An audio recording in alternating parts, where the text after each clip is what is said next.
YouTube stream, then Right. we'd be live on YouTube.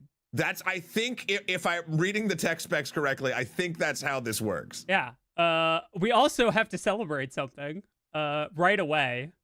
Apparently this worked. Pavara, thank you so much for joining the Extra Fans membership over on YouTube. That's our very first member live on the stream, so that's very cool. Very nice. Yeah. No, Jimmy, not canceled at all. We are experimenting. We are doing science. And that is science. I would say, okay, wait, hold a sec.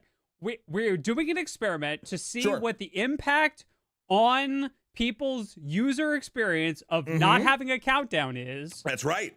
And we have like results that we are looking at. So I'm pretty sure this is, by all reasonable definitions, science. You know what? I'm happily proven wrong. I rescind my air quotes. They'd have to go like start down here and then go. Right. Yeah. Okay. Cool. Great. Right? Awesome. Is that how you'd rescind? Yeah. Let's go with it. Yeah. Okay. Sure. Right. Awesome. Welcome to the pre-show, everybody. Again, part of the experiment we're doing right now. This pre-show brought to you by No Countdown First. That's right. With No Countdown First, you can just enjoy the pre-show when we go live and not skip 5 minutes or have us cut out those 5 minutes and make all of our analytics wonkadoo. Correct. Yeah. It turns out that lots of very strange things happen on the back end when you cut the first 5 minutes of a video. They don't care if you cut the last 5 minutes. They really care if you cut the first 5 minutes. And we also thought that we would get, so on YouTube, friends, so you know, on Twitch, I can cut up the VOD immediately. When I hit end stream, I can immediately do a cut up thing. That's not the case on YouTube.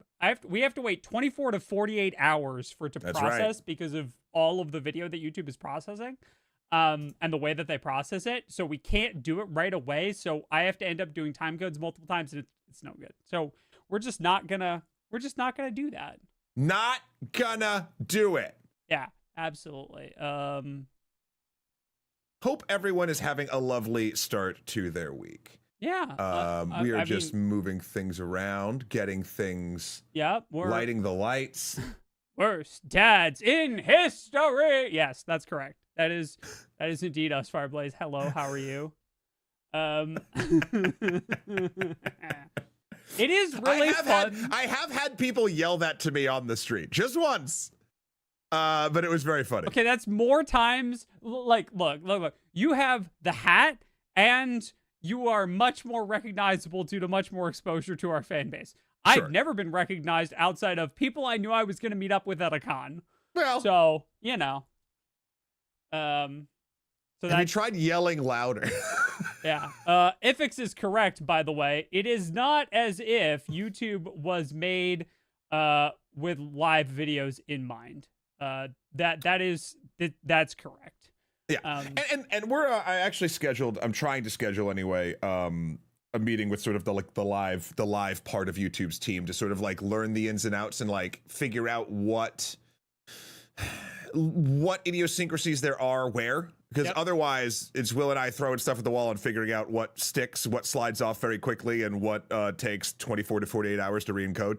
So we'll figure out what that is eventually. Yeah, absolutely. I also do want to thank Janet, YouTube comments, for letting me know about the scheduling it to go live, and that actually is a thing that like people use. See, on Twitch, we technically have a schedule, but people don't generally show up ahead of time because of the schedule. It's more like a general, oh, this is happening on this day. If I'm around, I'll show up. Right. But on YouTube, it seems like if I put a thing that says there's going to be a stream here, people show up ahead of time, which is great. So now I know, and we're going to be doing that going forward. See, we're learning all kinds of things so quickly. And I feel like every one of these, Will, you seemed like every little one, there's like one additional thing we're doing better with it. Yeah, I mean, listen, we got... Without telling them anything, there's a reason that I'm trying to get all the tech locked down as quickly as possible so that if we did something new that broke a lot of the tech, I would at least know what it was supposed to look like when we started. That's right. And we will, of course, not be doing anything new that will break the tech in roughly a month or give or change a few days' time. Yeah. That definitely won't be not in 19 days. We don't know the official date. We don't want to say yet. Great. So I was saying the truth. It's definitely not in 19 days. Sure. Yeah. Also, on the Twitch side of things, thank you for the eternal bane of our existence, the hype train. Now I cannot drink my coffee back in a French press, baby! Also, Pavara, thank you so much for the $5 super chat on YouTube telling us that we can't lecture you because you're not extending the hype train. That is true.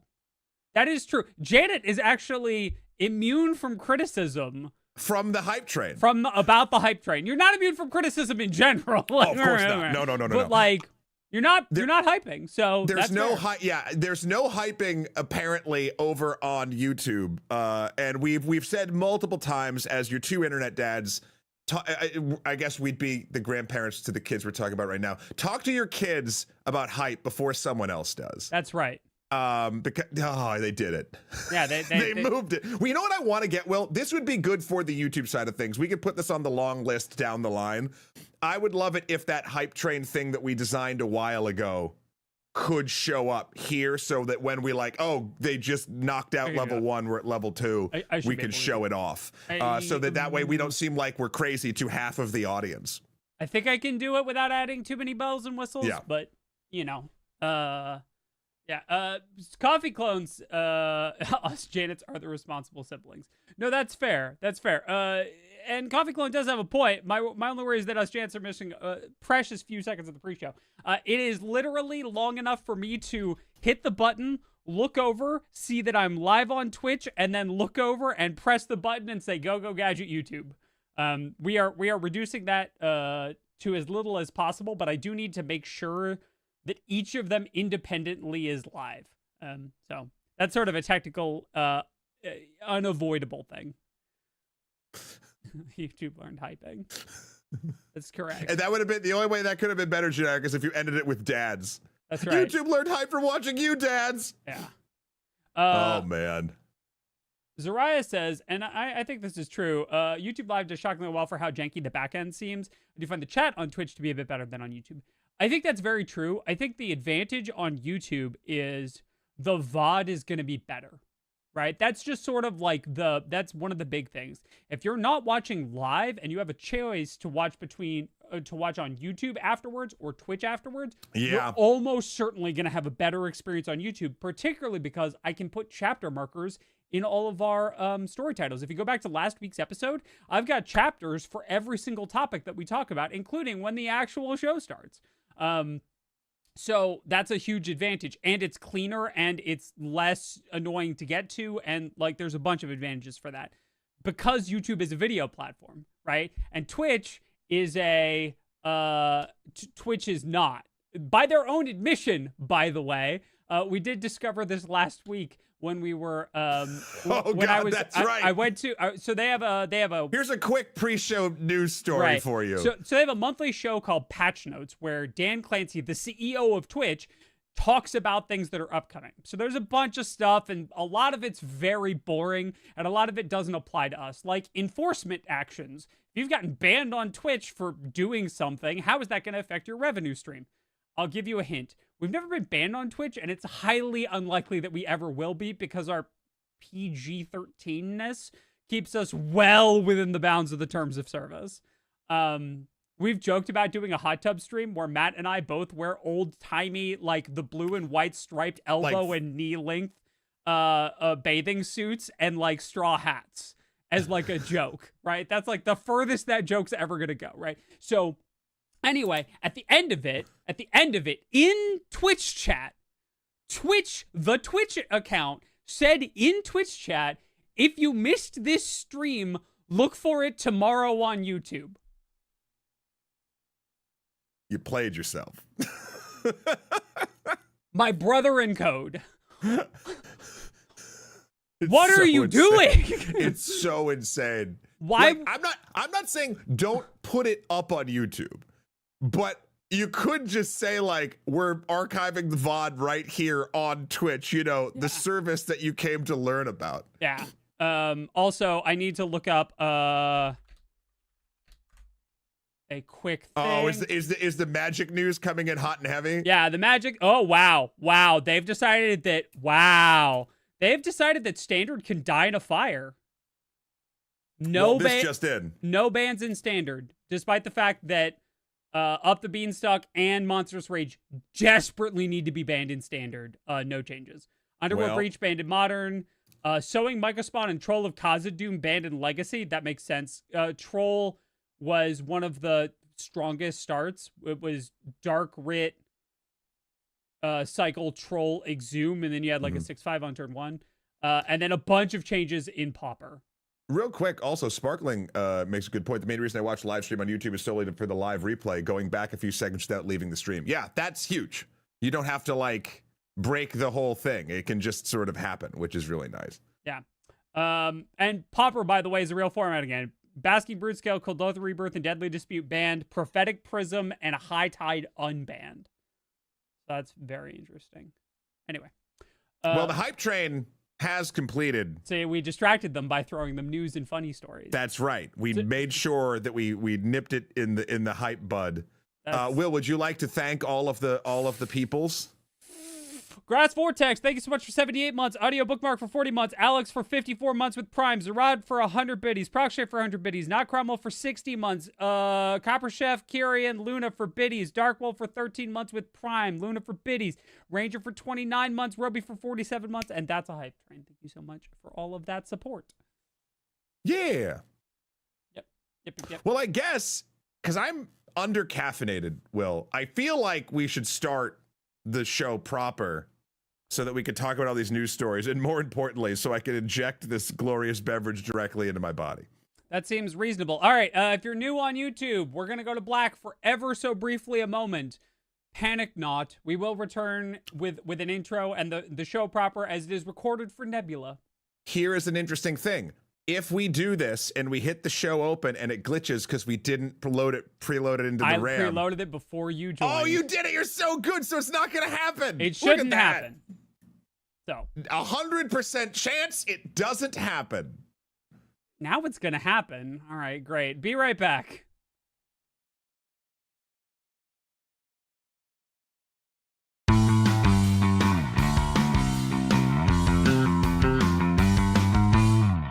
Good morning, Matt. Oh, good morning, Will. And good morning to all of you. Welcome to Games for Breakfast, the only internet talk show. We talk about this week's gaming and tech news, but that also our intro graphic never glitches once. See, now Rocky is going to think that it did glitch once, because you wouldn't say that unless it glitched once. But Rocky, it really didn't glitch, and that's the funny part. And I'm saying it never has and never will. Right, in a tone that drips with sarcasm. I resent that. I feel like you only resent that because you haven't had your coffee yet. You're absolutely correct. I need to just, this is too much. I'm just going to, you're not going to see me push it, but see, this is it. It's going to go below the desk. I'm going to do it safe so I don't, actually spray myself. I'm not used to this French press yet, Will, but I have it now, and I'm a big fan. Okay, good. I'm glad. I thought you were Matt and not a large device designed to propel air around. What is a mat if not a large device designed to propel air around? It's fair. It's a large device designed to propel air around in a humorous fashion. Well. Yeah.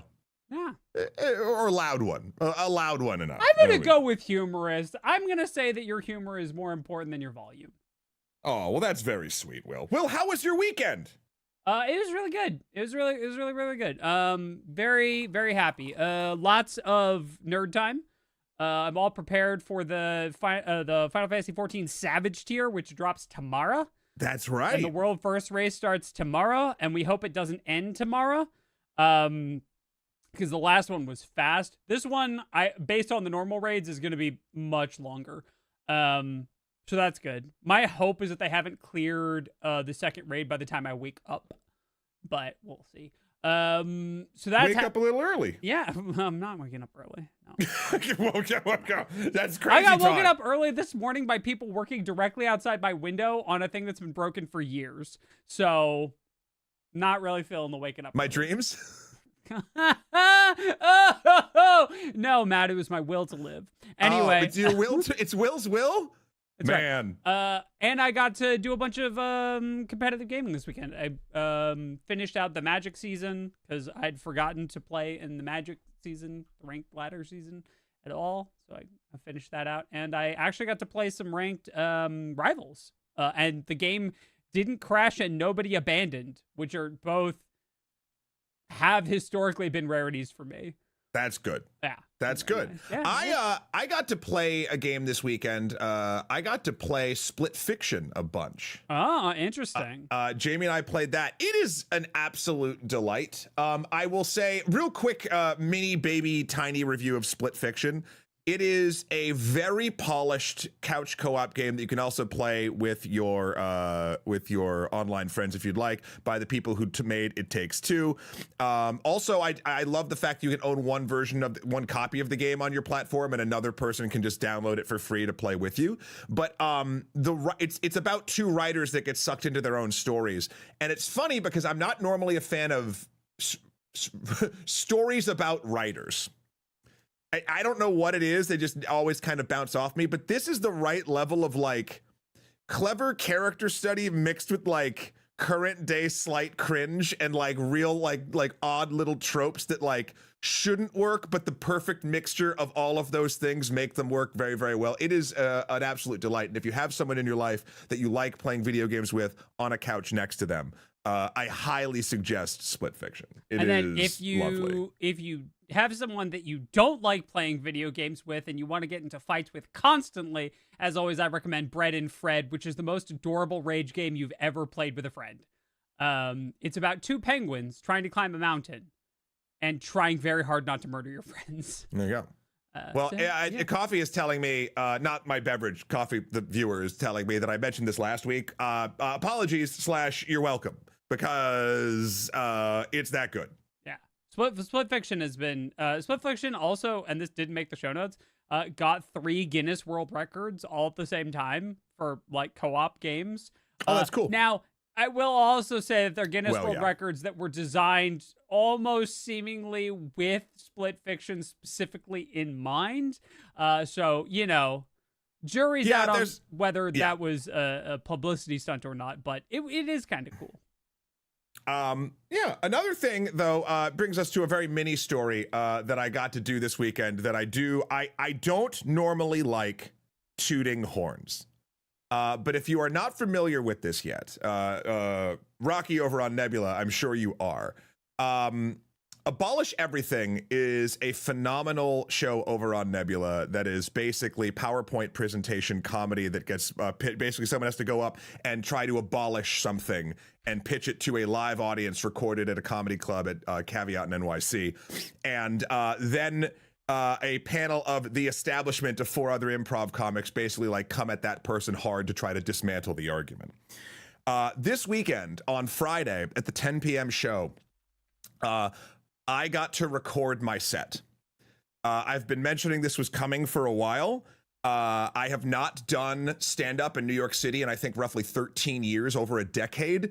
And I practiced a lot, and the recording happened, and I think it went very, very well. So this is my shameless plug for you to on Nebula. I don't know when my episode comes out. It's not out yet. Obviously, it was just recorded, but it'll be coming out in the next few weeks or a month or something like that. But there's 3 episodes of Abolish Everything up right now. It is one of my absolute favorite things I've ever done, and I hope that you all check it out before mine comes out and when mine comes out, because phenomenal show. Also, Chandler Dean, the host, is an absolute delight, and Amy Mueller, the director from Wendover fame, is absolutely wonderful, who's been on our last birthday stream. Amy hung out for a bit. Yeah, birthday stream. Anyway, always a good time. I will not be saying what I will be abolishing because I don't want to spoil it, but it will work out. It will play to the extra credits and extra history audience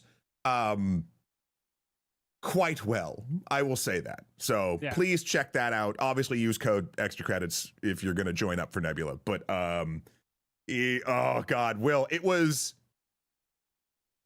like legit magical. Like it was, I very rarely am happy with the performance that I give. And I think I lucked into my like broken clock right twice, whatever moment. And it was great. All right. Well, it was really, really we have good. rules against self-deppy here. I'm pretty sure that you're right far more than twice. Well, my clock does have 47 numbers. So, sure. Yeah. Seems reasonable. Seems fine to me. Okay. Ramian, I am not abolishing heists. I would never take that away from you. Yeah. Because if I abolished heists, I wouldn't be able to chastise all of you for heisting. That's correct. And that's one of our favorite things to do is to yell at you for heisting. Also, Matt, on the vibe of heists, we do have potentially, for the next time that they become relevant, chat may have accidentally in the Discord figured out what the teams are.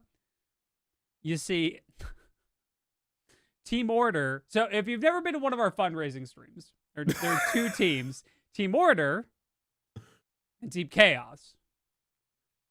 And we've discussed that there is nothing more orderly than a sphere. Okay. So we have the spherical cow team.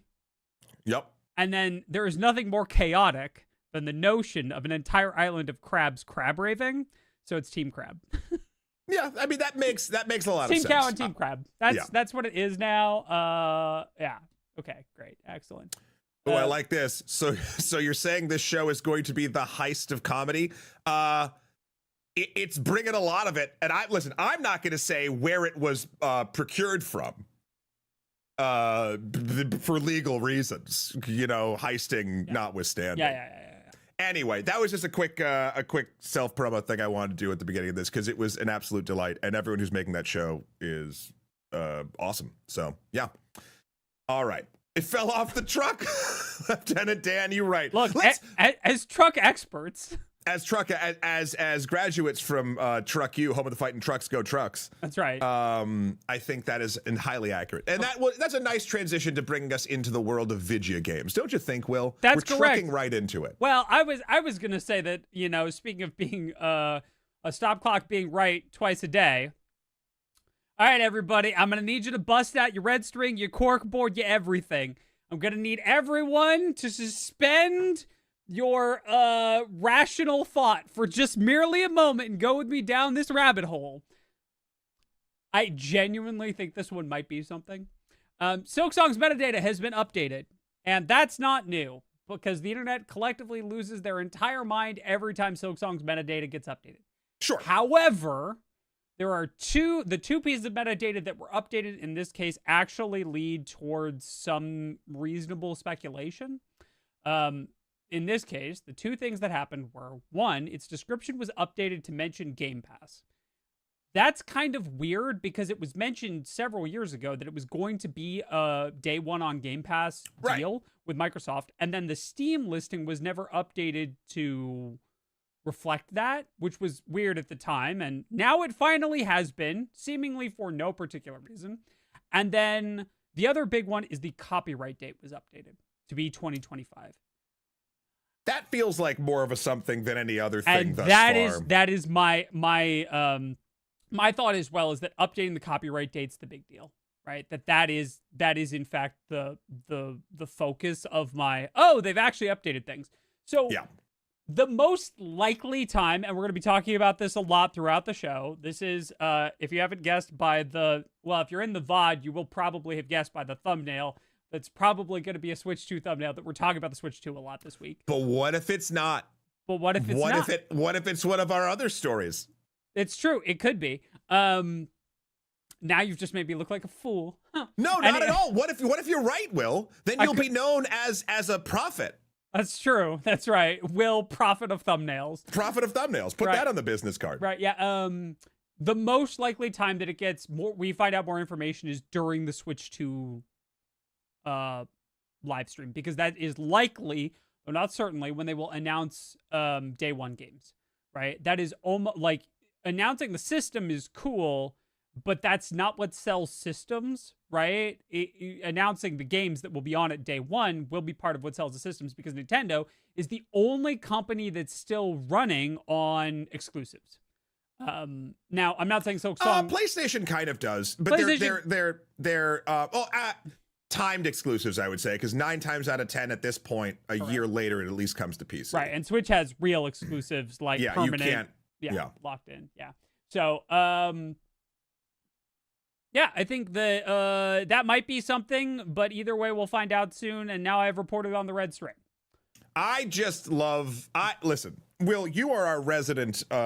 Even though I have played it to completion, Hollow Knight on stream, I think you got one ending. One of the ending, not like the whole thing, but you've done the whole shebang, I believe, right? I have Hollow Knight patches all over my patch fest. Yes. Right.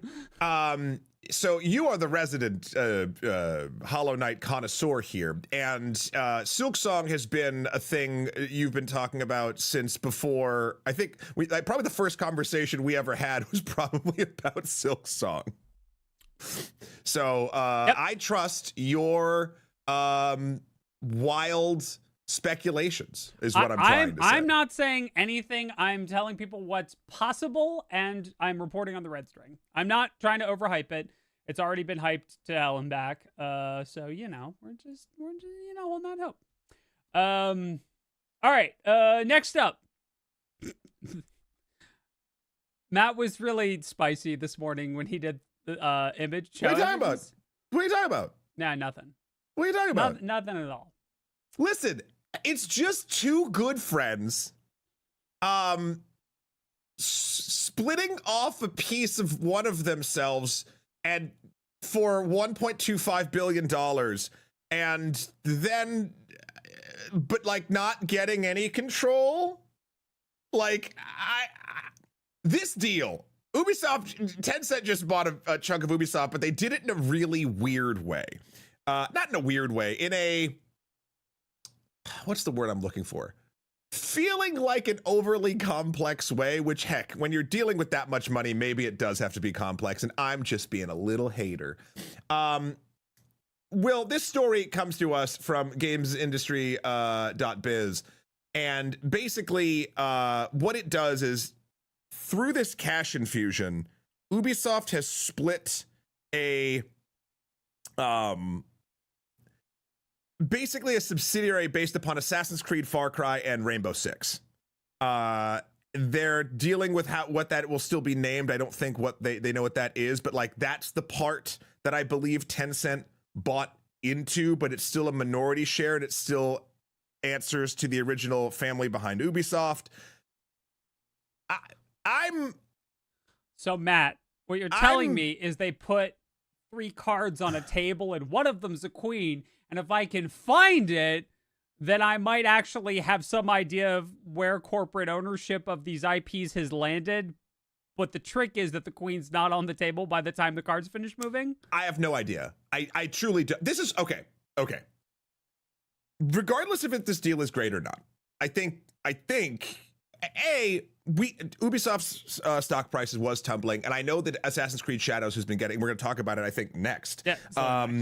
But has been getting really good reviews, and that's been honestly a kind of shot in the arm, because Star Wars Outlaws and what was the other one that did pretty poorly? The last 2, I think, Ubisoft games really didn't do that great. Yeah. And so they were hurting, and they needed help, and Tencent come in and swooped it up, and that's good. There was talks of them buying them, but I don't think that was ever really going to happen.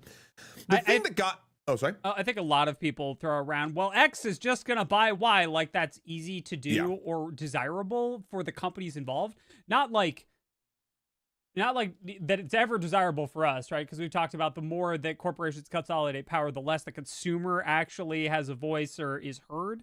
Yeah. Like not even in that way, but like it's not really desirable for them, I don't think. So, I don't think buying them is ever on the table. Yeah. Well, I just on this, and I urge you to go on the show notes and look at the gamesindustry.biz article, because the thing that got me about this story, it's not even like people buy minority stakes in companies all the time. Companies buy companies. This is old hat at this point. Right. But the verbiage of the public statements, sure, I'm always just like, how does this excite anybody? Even the corpos. Like, I don't understand it. Sure. So let's see. What was my favorite one? Today, Ubisoft is opening a new chapter in its history, said I can never Yves Guillemot, Yeah, sure. the CEO. As we accelerate the company's transformation, this is a foundational step in changing Ubisoft's operating model that will enable us to be both agile and ambitious. We are focused on building a strong ecosystem designed to be evergreen, growing high-performing brands and creating new IP powered by cutting-edge and emerging technologies. Holy mother of buzzwords, Batman! So hold on. So, but also, like, wasn't that your job before? Like, isn't that what a video game company does? Continuing on, with the creation of this dedicated subsidiary that will spearhead development for 3 of our largest franchises and the onboarding of Tencent as a minority investor, we are crystallizing the value of our assets, strengthening our balance sheets, and creating the best conditions for these franchises' long-term growth and success. With its dedicated and autonomous leadership team, it will focus on transforming these 3 brands into unique ecosystems. Now, I also have eaten an entire thesaurus. But like, it's okay. They make video games. Huh? This show isn't called Ecosystems for Breakfast. No. And I really get upsetty spaghetti when it's treated like this, and I know it's all business and corpo nonsense speak, but like, it's just so blatant. I will read one more section because the buzzwords just keep coming. We are committed to building a sharper, more focused organization, one where talented teams will take our brands to the next level, accelerate the growth of our emerging franchises, and leading innovation in next generation technologies and services, all with the goal of delivering enriching, memorable games. They mentioned games once here that exceed players' expectations and creating superior value for our shareholders and other stakeholders. Very key there. It's like, oh God, Man, I could have worn my Eat the Rich shirt today, and I didn't. It's just a lot. And I know it's for the shareholders, or the shareholders and stakeholders. Very good that we're splitting them up now. But this is a game that makes pixels of light dance around and let you pretend you're a Renaissance assassin. Yeah. And it's just, I don't know. I get so disheartened when I read this stuff. And I get that there's a world, like, it's not meant for me or a lot of us. I feel like this is a more like, but like, I will turn this frown upside down, and then, unless, Will, you have anything else to add, we can move on to Assassin's Creed Shadows. I feel a little heartened that the word salad that I just read to you kind of makes me feel icky. Because if it didn't make me feel icky, I feel like I'd kind of like myself less. Yeah. This is the it's not ever supposed to get easier kind of thing, right? This is the thing that should never be easy. Yeah. It's when people are like, yes, I enjoy the corpo drivel. Feed me more of that corpo slop. And you're like, now, you know, giving credit where credit is due, what this probably did, what this minority stake buy-in probably did was save a ton of people's jobs. And I'll be curious to watch the story as it goes forward, because if we start seeing layoffs, that's insane at this point. You got 1.2 billion with a B dollars. You got a really nice runway here. Let's see what you can do with your existing team, and maybe even hiring more people. Maybe that's what it will do with sort of a subsidiary sort of splitting off like that. Yep. So here's hoping that this has at least some positive benefits for the job market for game devs. The spin-off company should be called Abstergo. Probably. Speaking of. So, we actually had a comment last week that asked why we didn't talk about Shadows. It's because there wasn't anything to say yet. Lots of people were playing it. It had just come out, and I kind of wanted to wait and see. I'm not playing Shadows. It's not my kind of game. There are plenty of people who are. I have nothing against Shadows. Assassin's Creed's not for me, and that's okay. I haven't played since Black Flag. This is the first one that I will probably eventually pick up in a few months' time when my backlog is clear. So, one of the interesting things that happens around Assassin's Creed is how well they walk the line between history and historical fiction. That's been sort of an interesting point for the whole franchise for a very long time, right? A reminder when Notre Dame burned down, right? And they needed to rebuild it. One of the teams they actually contacted was the Assassin's Creed team, who had made the most accurate three-dimensional model of actual factual Notre Dame that they used to rebuild the cathedral, right? There are parts of Assassin's Creed that have been very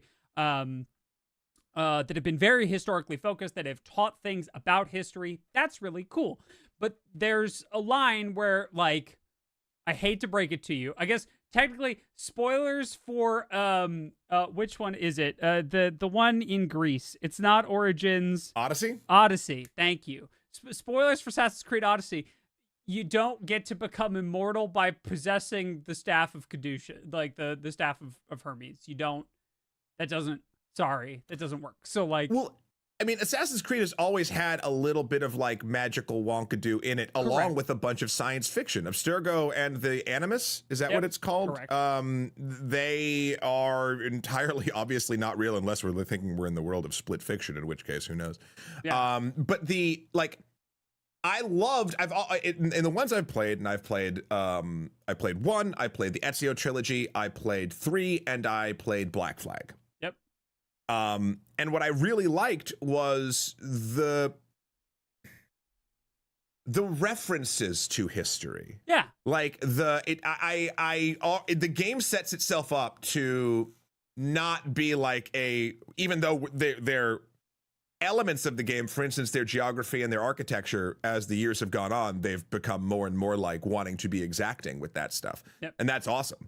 But also, it's a game where you relive your memories by plugging into a computer, your ancestral memories by plugging into a computer. So, like, there's a balancing act there. Right.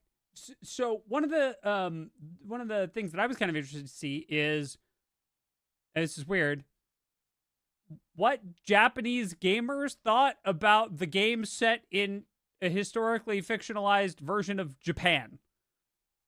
Kind of interesting, right? Like, there were an awful lot of opinions about the historical accuracy of the game from a bunch of people who were,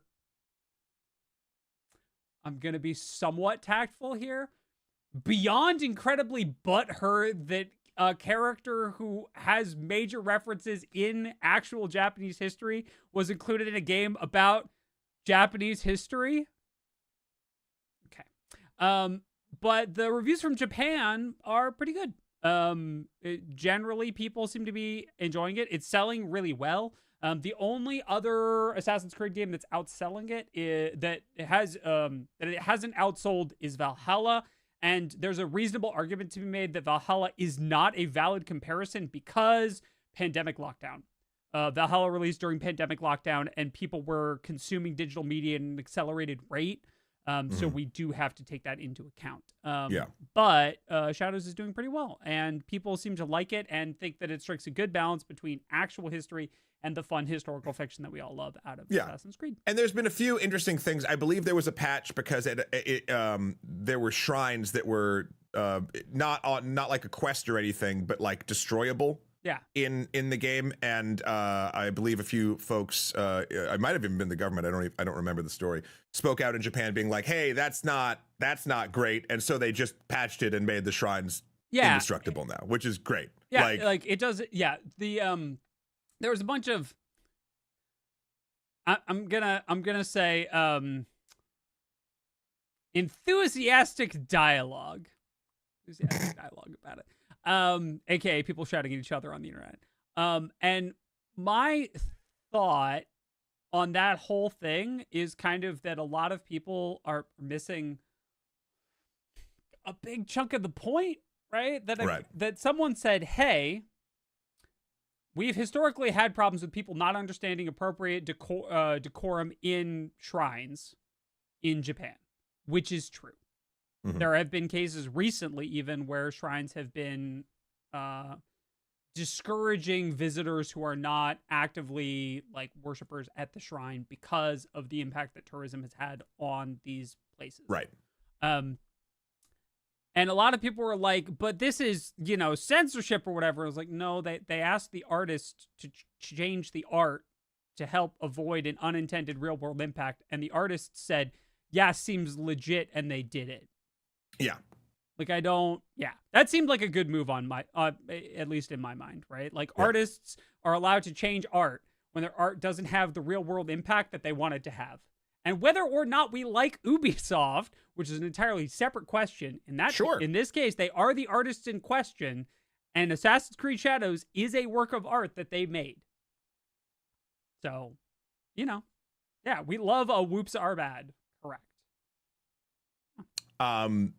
So yeah, I don't know. I'm very. It's funny. The most shadow stuff that comes across my timeline, specifically on Reddit, is people sharing their screen grabs on the PS5 Pro. Apparently, it's the first game that really does something special. And I've been looking at them. I'm like, I haven't. It's hard to judge gameplay videos when you're knocking your res down of what you're looking at into a 1920 by 1080 thing on your phone. It's not quite clear. Yeah. But in the photo mode and the images that they're doing on that thing, apparently it is nuts. And so I just sort of nom eat it up because I do not have a Pro, nor do I plan on getting one. But it's just nice to see that here's something that's taking advantage of that extra horsepower. Here's the other thing that I absolutely love about Shadows. If you see an animal, you can pet it. A+, great. And then you can add it to your hideout. So you can make it a mission in the game to just pet all the animals and bring them all to your hideout and give them all a safe place to be. That's it. That's cool. That's a thing you can do in Assassin's Creed Shadows. With all of the other ninja and samurai stuff, great, awesome, excellent. You can pet all the animals and you can create an animal sanctuary. Perfect. Great. Yeah. That's right. Okay, great. Awesome. Okay, and then here's a reason why. Yeah, transitioning to what we're doing next. Here's the reason why I'll probably be buying this game well before I play it. Right. Because a bit ago, I don't even know the background, nor is it important, but well-known video game playthrough plagiarist Elon Musk started going after Hassan for some reason, because I think Hassan liked the game or something, I don't even know, and then started calling him a shill advertising a game for money or whatever, and blah blah blah blah blah. Doesn't even right. Yeah, tell me you don't understand streaming without telling me you don't understand streaming. Insane. But then the official Assassin's Creed Twitter account came back with this. Is that what the guy playing your Path of Exile 2 account told you? and this response ratioed him so hard to the point where the Assassin's Creed Twitter account has been, and other elements of their advertising campaign have been using it in their advertising. Mm-hmm. Insane. Right. And I did want to call something out. So Phil has a very great point. I'm almost surprised he didn't ban their account. But there, Phil, there exists a quandary for him. You see that little gold check mark? They paid for that little gold check mark. They paid Twitter money for the little gold check mark. And if he bans them because they said something he didn't want, then people might stop buying the little gold check mark, which is one of the ways that Twitter is barely making any money, but they're not really making any money, so they need to make all the not any money they can make. And so they're kind of immune from that, which is hilarious that a brand account just absolutely just... It's in the good. Look, again, Ubisoft has many problems. We've talked about them a lot on this show, but this, the community manager, to Tyler's point, just deserves a raise. Yeah. Whoever, I'm sure they didn't ask for approval. They just went for it, right? And it's one of these things. Okay, I'm not going to get too much into... this isn't even politics, truly, other than everything is politics because it's the interaction with people. But, taking away everything that's going on with Elon right now. You're the richest man in the world. Richest man in the world. Why? Why is this your time? Why is this? What are you doing? It makes no sense at all. How deep? I don't understand. Hold on. So to that point, because it's so crazy that he's injecting himself into this space. Again, a space he pretends to be in a lot. I'm not saying he doesn't like video games. Apparently, he does, right? Yep. But he injects himself in a way that is false in these spaces. And so then to get, but every time that seems to happen more and more, and I like this, you're getting called out by it, because the online gaming space has a lot of history and interesting issues that it deals with in that history. But one thing that specifically I feel like video gamers, for better or worse, are consistent at is a brutal clapback. So why insert yourself knowing that you are kind of pretending a little bit and get into one of these situations? I just don't, I don't understand the methodology. Yeah. Yep. I feel like, in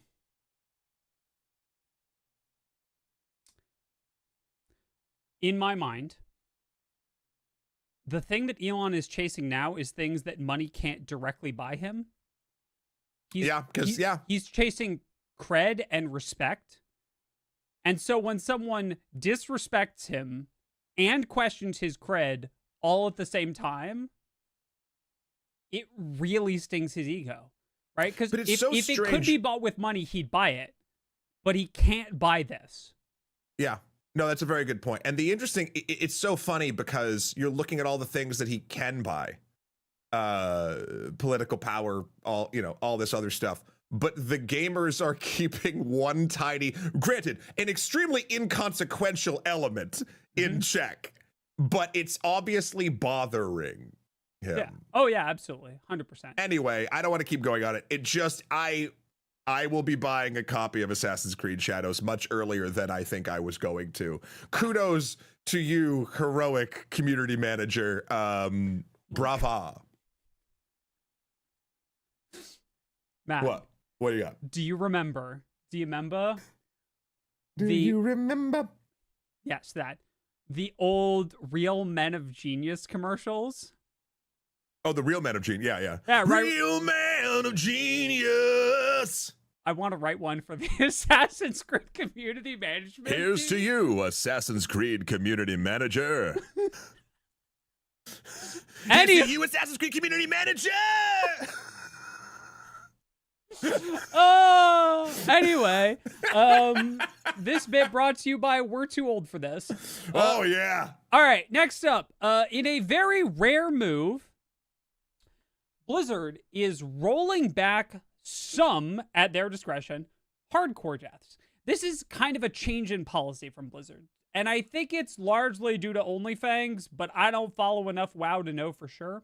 Blizzard's been having a problem recently with DDoS attacks. This is not, well, okay, they're calling it a DDoS attack. It might be a DDoS attack. 14 has also been having network problems that could be described as DDoS attacks. So this could be a general MMO problem right now. MMOs are prime targets for DDoS attacks because they prove that someone can take down a large piece of infrastructure, and gamers complain a lot when it happens. So you have proof that it happened. But with the interest in WoW hardcore right now, it has also led to a lot of high-profile deaths.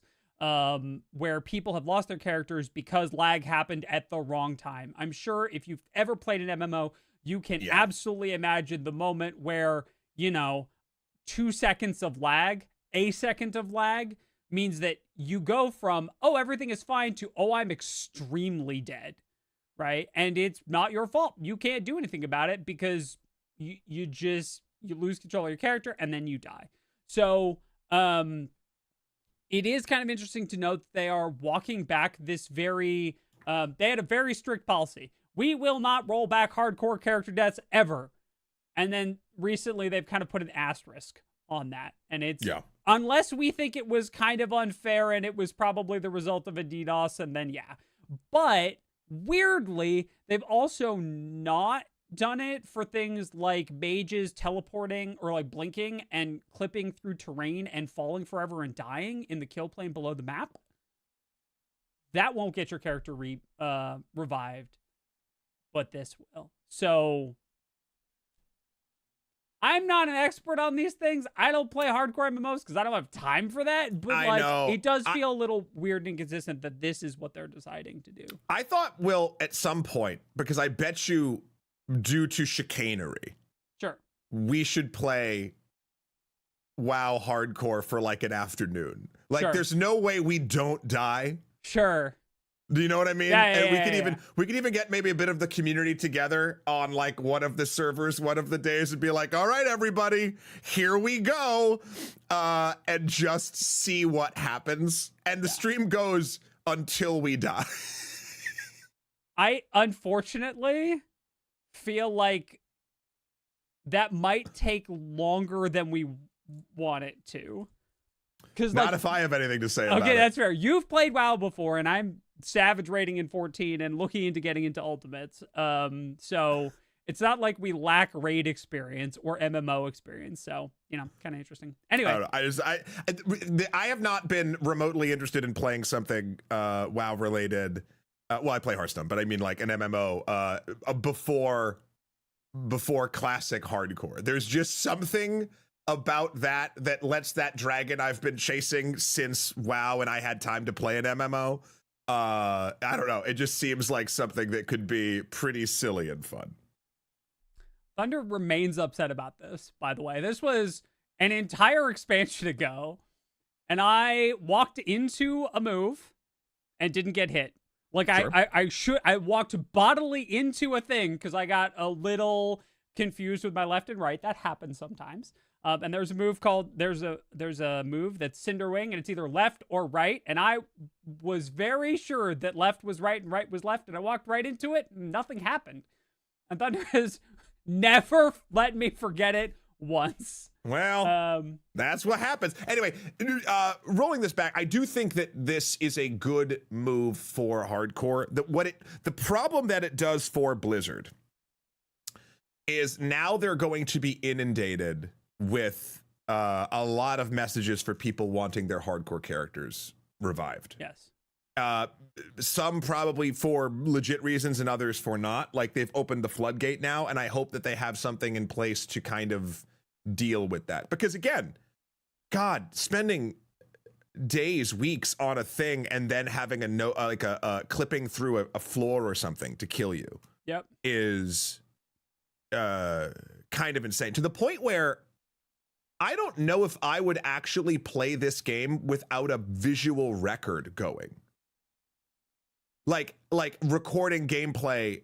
Otherwise, if something were to happen, you'd have no recourse whatsoever. Not to say that even a video will help you, but like, I don't know. It's a dangerous world these hardcore players live in. Anyway, this is not the first time hardcore games have experienced this. There's all kinds of... Right. DS is correct. All skill-based games have this problem on unstable networks to some degree, and all networks are unstable to some degree. I think it depends on the risk being absorbed. Like, how much per unit downtime is being risked, right? So, like, great, we lost this game of Counter-Strike. Now, it could be a pretty high-stakes game of Counter-Strike, but it's also only one round of Counter-Strike, and they go to, like, best of 13, right? Yeah. And so, okay, cool. Does suck, no question. But that's recoverable, and you can just go again. This is hundreds, potentially thousands of hours in a character being erased, right? So I think the key issue is how much risk are people willing to absorb, right? Yeah. And like, It feels like WoW hardcore characters and hardcore like Path of Exile and Diablo characters are sort of the exemplar, right? Of what's like interesting? The top end of the risk perspective for that. I've never done a hardcore character in a Diablo game, and I've never had any interest. And I if we could go off on a slight little tangent here for a second, and sort of talk about the psychology maybe as to why for why I would be excited to play a WoW character hardcore, but not a Diablo character hardcore. And I think weirdly, and I'm not talking about doing this strictly, it comes down to a certain level of RP. I don't think I put like personality or build a character per se out of the archetypes of Diablo characters. I do builds, right? Like I build out a character to do X or Y, but I'm never like, oh, this is their, like internally there's no story like for that specific character outside of being the Nephilim or like whatever, right? Whereas a WoW character, there's so much lore and story in the game, or any MMO, I should say, where as long as the death was fair, let's say the game is functioning as intended, and during a raid or something, my hardcore character fell, that would at least be the completion of a story. Right. And I think that's why, I don't know, how does everyone else sort of in Brad and Janet sort of feel about this kind of thing? Do people actually engage in a lot of hardcore characters, or is this something that maybe people are less interested in? Yeah. For me, the time loss feels obnoxious to the extent that like I've thought about doing like a Minecraft hardcore series on the channel, and the number of safety precautions that I get to make in Minecraft, right? So like I'll give you this one for free. No series that you see published on YouTube that claims that a series is a hardcore 100 days doesn't have backups. Every single one of those has a world backup. There are tech safety precautions that can be put in place because you control everything, right? And the lack of that safety net and the risk reward of losing so much of my time because of something beyond my control doesn't appeal to me. Like it really actually just seems like a waste of time to begin with.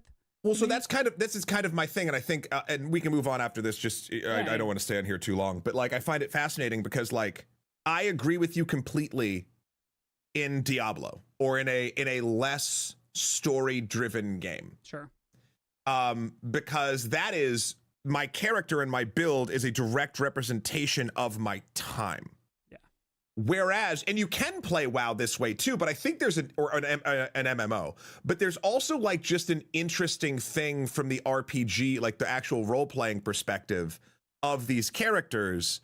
Like, I don't know, there's because you're interacting with friends, and then like what happens when an ally goes down.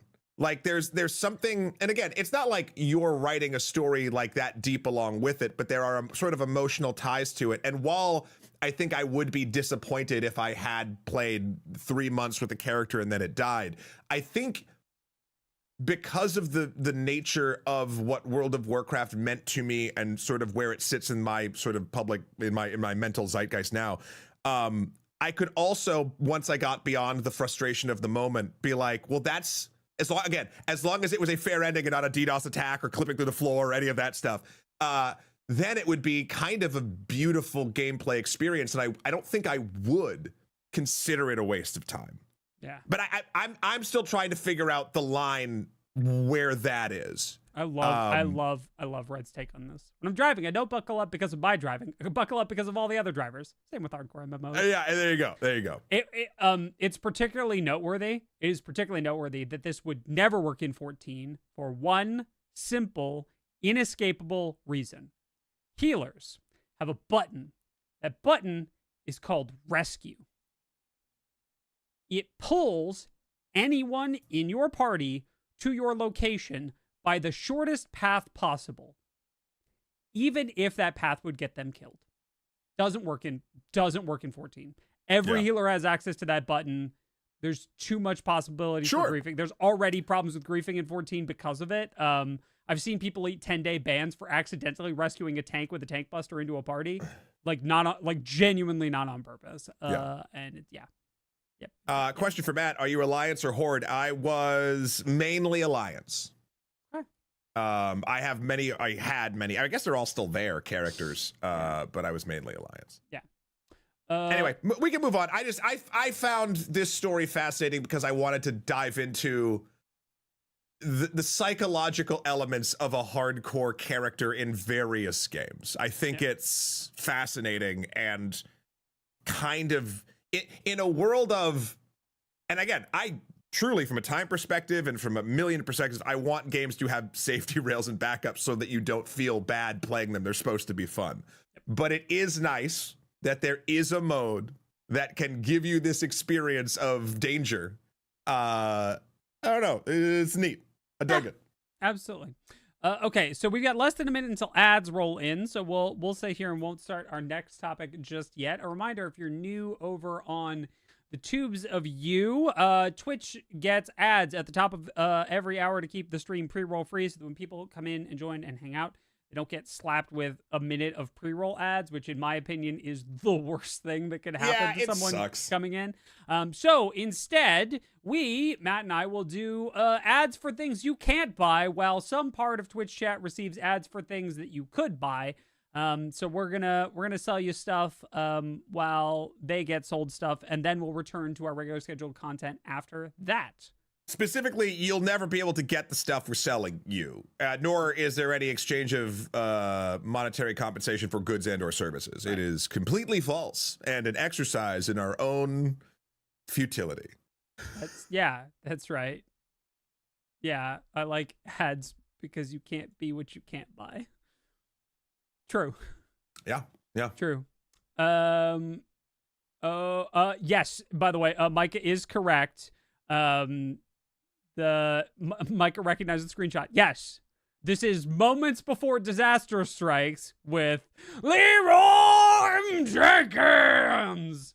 It's a classic. It's you can't go wrong with it. Are the patron saint of bad ideas. Mm-hmm. Yeah. Okay. Cool. Rest should in I chicken, go first? Leroy. Yeah, you should go first. Okay. Hey everyone. Matt from Extra Credits here. Say, are you ever going into a dungeon where you're not quite sure what could happen? Where you have a really good plan, but then one of your buddies just bolts on in and aggroes every whelp that you can possibly see? Well, don't worry, because after all of the dust has settled and everyone is dead, hardcore or not, at least you have chicken. That is right. Chicken is available for you whenever you'd like, because this patron saint, as Will has said, of bad ideas, has gifted the phrase to us all that allows us to get chicken, or at least think about getting chicken, and maintain our own health while being enraged that we all died. Chicken. Behold. All right, Will. Wait for it. Sure. Wait for it. You good? As good as I remember. Hi, everyone. Will from Extra Credits here. Selling you on the idea of backing up your hardcore world. I know it seems like you're like, what? But it's hardcore. Why would I need to? Just back up your hardcore world. Just do it. If you're playing hardcore Minecraft, you should be backing up snapshots. You should have a backup. Every time you play, snapshot the world. Just back it up. Just do it. Because you don't know what's gonna happen. And I know that you don't, like, if it's your fault, just, like, die and, like, be okay with that. But, like, back up your world, right? Everyone does it. No one is actually being, like, just YOLO in their hardcore 100 days. Just back up the world. Actually, everyone's giving me some really good ideas. I'm gonna try another one. Sure. Hey friends, Matt from Extra Credits here.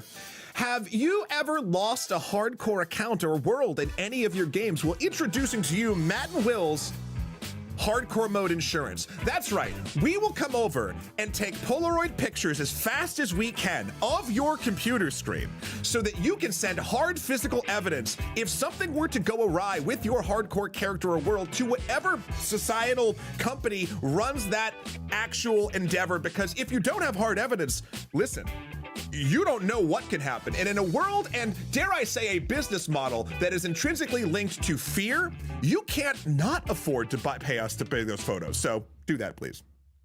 Right. Yeah. That was word vomit. I started feeling like I was going to become a Ubisoft announcement message with all of the words I was just spewing there. Yeah, no, that seems fair, Jeremy. Thanks so much for that 46 months of Prime. Also, NX Upper, thank you so much for those 71 months. Thank you deeply for that support. Yeah. Yeah, chat, no, for real. Literally everyone that you've ever seen display a hardcore, that's made their hardcore world into content, has a backup.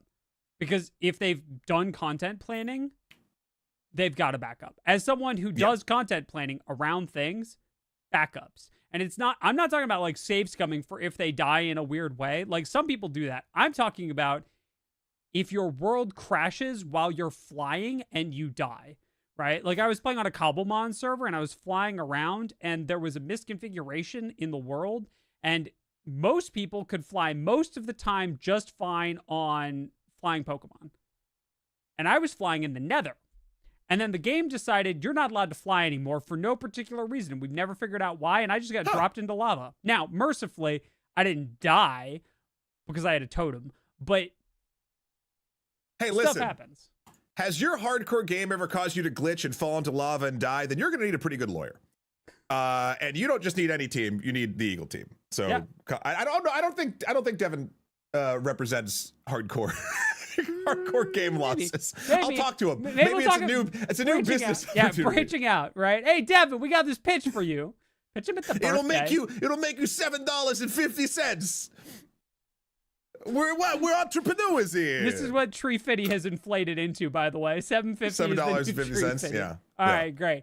All right, let's move on to our next story now that everyone is back from ads. Game Informer's back. Great. Good. Excellent. Wonderful. They've returned. Their GameInformer.com is back up. They have a letter from the editor, Matt Miller, about how grateful they are for everyone's support while they were away. I'm just like, it's just worth mentioning. So I think it is awesome. Sorry, I got distracted by Ian's message. Our Nebula creator cross promotion's a thing.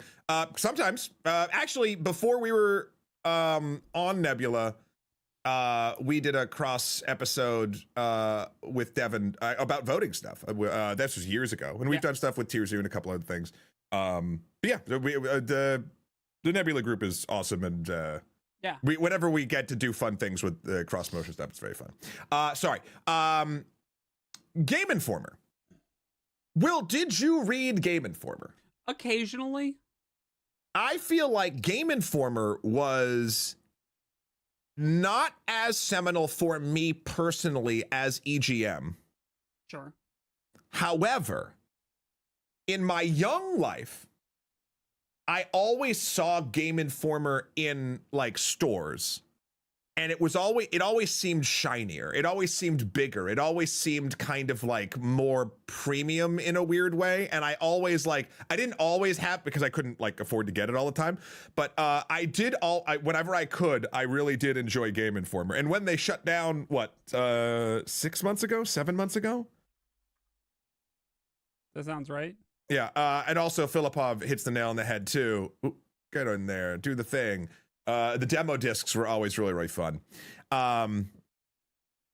It was sad because look, we are getting into a world where everything is a digital subscription service. Right. And there is something to say about getting a thing actually in your hands to read. This isn't the same thing. Oh, it's behind my green screen. Damn it. Never mind. I had an example, but I'll save it for another time. I don't know. I love that their website is back up. I also loved their Games of the Year show. I had friends actually who threw parties based on that and made a actual game show for all of us to play along with the Game Informer Awards. And to the point when they stopped doing it, my friends took up the mantle. My friend Patrick took up the mantle and made a game and video clips and other things for us to play at these things at his house. And so I don't know. I have a huge soft spot for them, and I'm glad that they are back. Apparently, it's 100% of the team is back, which is a huge feat. And their digital site is up now. We'll link that in the show notes. With the physical magazine returning soon. Yep. And listen, look, print media is dying, if not sort of trying with one hand sort of out of the grave. But I think as we continue down whatever chaotic nightmare that we currently live in, or I'll say digital nightmare, I think people will be sort of gravitating back to some physical element that we can engage with, because it's, I don't know, it just feels different. And somehow magazines used to feel super disposable. Mm-hmm. And now I see a magazine and I'm like, artifact. Like, you know what I mean? So I don't know. I think I'm very happy to see the Game Informer's back, and I wish them all the best. Yeah. At the same time, however, GameStop is making a number of other questionable decisions, which I would... Well, GameStop and Game Informer are not linked, but... Correct. Yeah. GameStop had some role in the Game Informer shutdown. Yes, but now, if I... let me find the... I was trying to elegantly segue between the two. I just want to make sure that we weren't intrinsically linking... No, yeah. Game Informer spun up on their own and is doing their own thing. GameStop was originally part of the shutdown. They continue to make bad decisions. GameStop's closing most of their a large and significant number of stores, their words, in fiscal 2025, and are deciding that the new way that they're going to invest money to keep their company afloat is in Bitcoin. Story speaks for itself. Let's talk about 2XKO. Well, hold on, before we do, Tra, happy birthday. Let's get the Bitcoin away and let's just say happy birthday to you. Happy birthday. All right. Now we can move on. So, Matt, you've been kind of excited about the idea of Riot making 2XKO for a while because you're a resident fighting game guy. I am, although I'm a bad fighting game guy. I don't have time to get good. We did a Floyd hunt last Thursday. You can check out the VODs. Is that a VOD over on Twitch? It is. It will be a VOD for the next 60 days. Yes. Yeah, that's fine.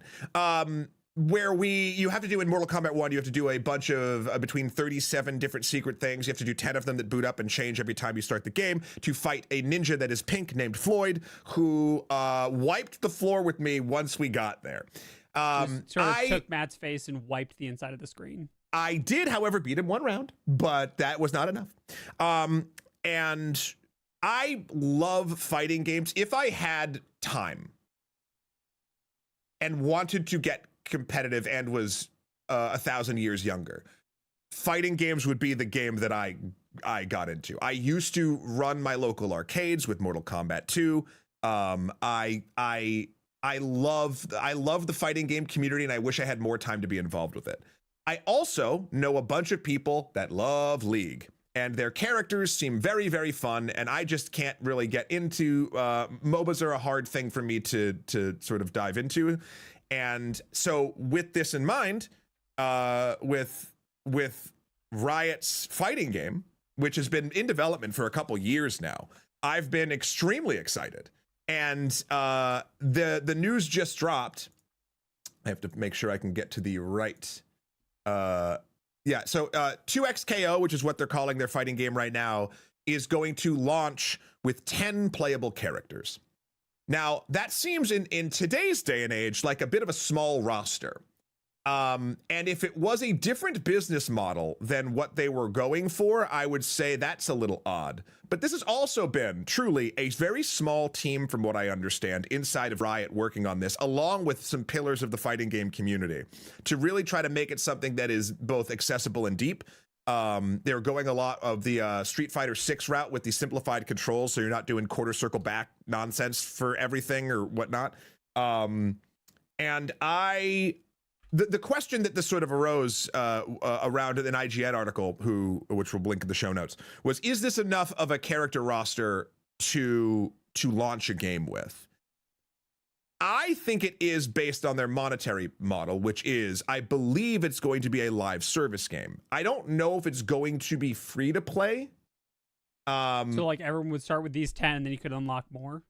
Yeah, like I don't know if they're going to just like trickle, like, because I imagine they're going to try to match whatever league is, where like maybe they'll even have, when their roster gets deep, they'll rotate like free characters for the week, and then you buy, because you buy characters in league. Yes. Yeah.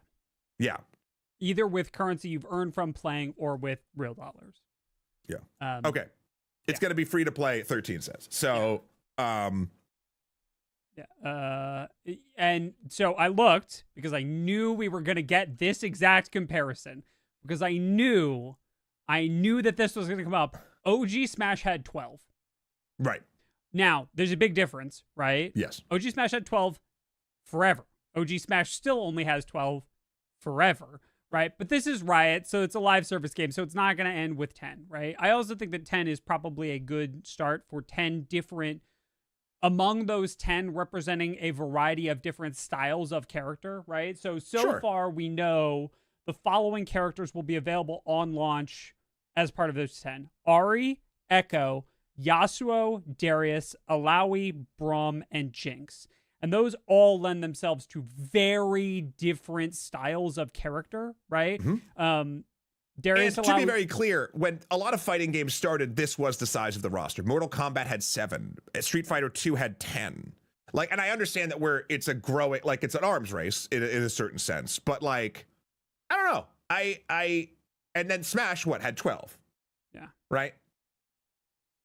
So I feel like it's 10 is a fine number here. And to Will's point, all of these characters look like they're going to feel incredibly different. Even among the chunkier characters, right? Braum, Alawi, and Darius are all kind of big, chunky tank types. And they're all very different thematically, right? Braum has a big old shield and ice stuff. Alawi has tentacles. And Darius has a big old axe and does bleed things, right? So, like, we're in a very, like, even among characters that have a similar frame, their theoretical moveset is very distinct. So, I think that that's good. Because, like, the thing that you don't want is for matchups to get stale. That's the thing that kills a game real fast, right? And one of the reasons why I'm so bummed that, like, Magic didn't ban anything in Standard today, right? It's because things are getting really stale really fast. And so, I think this is enough to prevent staleness.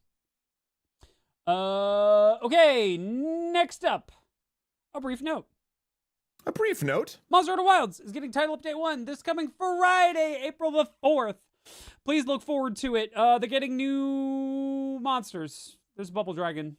Not really a dragon, but it's a bubble dragon. There's a bunch of other stuff. We're getting reruns of the final boss of the main story. We're getting all of the things. But the most important thing that we're getting, Matt and chat, I'm cleaning Zoe's face. Keep talking. In the new zone, you can have cats cook you food again. Cook me food. Cook me food, Zozo. Yeah. That's right. You okay? Yeah. Doesn't have her collar on. I know. It's the weekend. She's just getting up. There we go. Sorry, I just had to get a big thing of gunk out of her eyes. She good. Yeah. Kitty cooks food once more. That's correct. Zoe cooked the food and then Zoe cooked the food. And then I agree with Virus. She said no. So that is good. It's going to be adding a bunch of stuff. No word on if it's going to offer stability or compatibility fixes to it. I imagine it would, but that's not a thing they want to announce because then that makes people think about it, right? The best thing you can do is just patch it in and then it'll get fixed. That's my thought. But title update 1 does hit Friday. Might play Friday, might not. Might play next week. We'll see. But I am going to take a look at it at some point. Okay. Yeah. Which brings us... Also, sorry, real quick. Same. We talked about it last week. Same. Yeah. We actually have, we're going to talk about the follow-ups. So, and we didn't address this at the top of the show. When it comes to follow-ups from last week, we're going to generally do those towards the end in the comments. When we talk about your comments from Blue Sky and YouTube, we're going to do rehashes or new updating stuff from last week in that section of the show, which is a good reminder that I forgot to do at the top of the show. Hell yeah. Okay, next up, let's go. Woohoo! So, Nintendo had a very busy week last week. Yeah. And we wanted to dive into it a little bit. So, the first up is that they were like, hey, guys, listen. I know that everyone's been looking forward to the April 2nd Direct on Switch 2 for like forever, But what if out of nowhere we just did a direct on the 27th of March? And everyone went, what? Yeah, we're going to do a whole direct on the 27th of March, and then you're going to do a whole nother one on April 2nd. And we're just to make sure there's no news about the Switch 2 at all in the 27th direct. And everyone went, okay. I think this is one of the, to be perfectly honest, I think this is one of Nintendo's strongest directs in a while. Mm-hmm.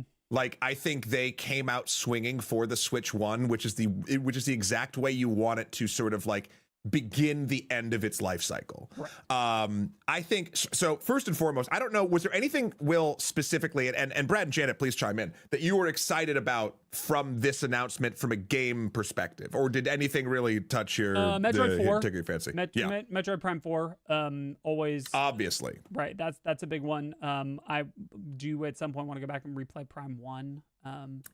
We started to on stream when they shadow launched it. And then they also have a Dragon Quest 1 and 2 HD remake. That is the one that I am the most excited about. Yeah. Going back to magazines, I believe it was EGM. No, it was Nintendo Power. What am I saying? It was Nintendo Power back in the day when I think that the Dragon Quest 1 on the OG NES, I think they made too many of them and they weren't selling well. So you got a copy of, if you subscribed with a certain thing, with the original Dragon Quest 1 for the Nintendo Entertainment System.